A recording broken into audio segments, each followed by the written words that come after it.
Good day, guys. Happy Workers' Day, and it looks like it's Happy Freedom Day to others.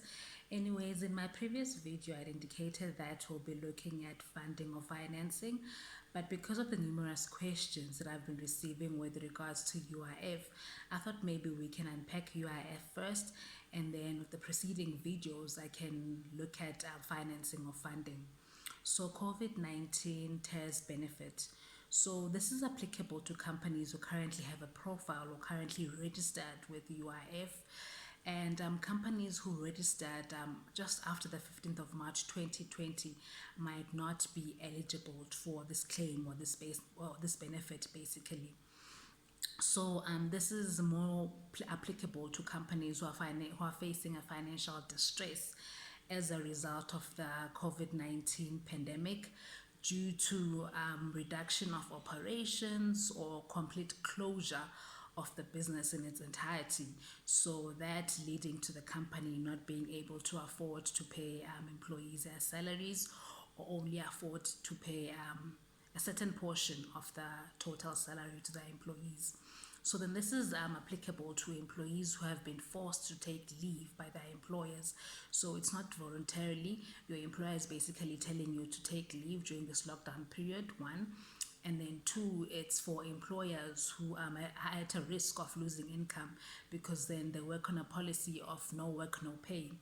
And then three is also applicable to employees who will only be able to receive only a partial of their salary, so they won't be paid the full amount of their salary by their employer. I will not be getting to the detail of the calculation of the specific benefit because of the complexity, and it will just end up taking a long time. So I will not get into the detail with regards to that.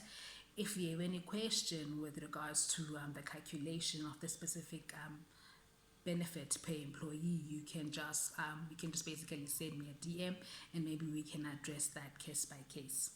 So there is a clause which was inserted in the directive by the minister, by the minister, which basically said that the total amount of the benefit plus any amount that's being paid by the employer cannot exceed the amount that an employee would have ordinarily received under normal circumstances.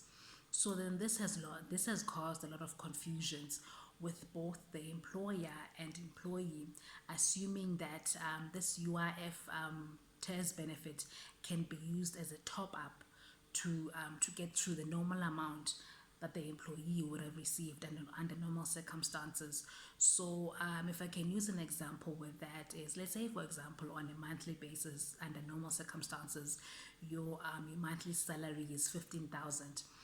But now, because of this pandemic, and which obviously resulted in a huge loss of income, your employer can only afford to pay you 10,000. Sorry, so can only afford to pay you 10,000.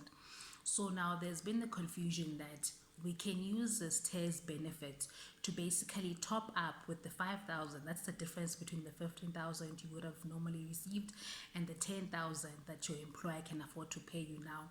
So now there's a confusion that you can use the TERS benefit to basically to top up with the 5,000, but then that's not the case. So the employer has a responsibility to basically inform the UIF that they can afford to pay a certain portion of your salary. So once they do that, so they have the responsibility to inform UIF that from the 10,000 that I normally pay my employer, my specific employer, because I'm referring to an individual obviously, I can only afford to pay 10,000 for the specific month. So obviously it's gonna be less compared to what they used to. So now what's gonna happen is when they're calculating the benefit that's due to you as the employee, the 10,000 that's payable by the employer will be factored or taken into account in calculating the amount that's payable to you. So the employer has a responsibility to basically sorry the employer has a responsibility to apply for all employees that are affected by this pandemic.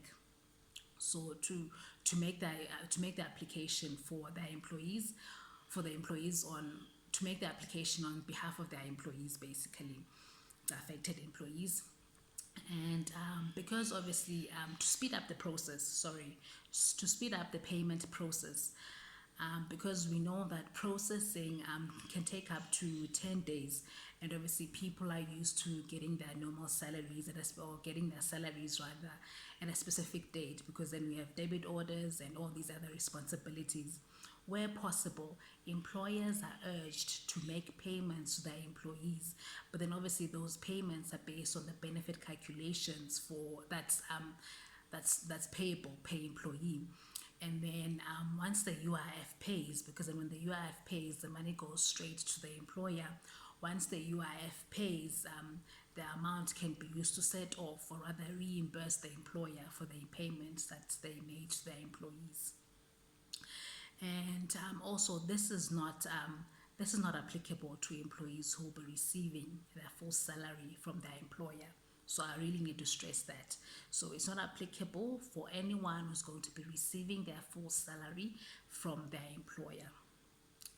And then also with employers, you are not allowed to use this benefit to, to finance your working capital. So this benefit is strictly towards the paying of salaries, not anything else. So then you cannot use it to fund working capital. It should only be used for the payment of your employees, for paying them their salaries. And then also because I know some people are worried that so then what impact will this have in the future should I be retrenched?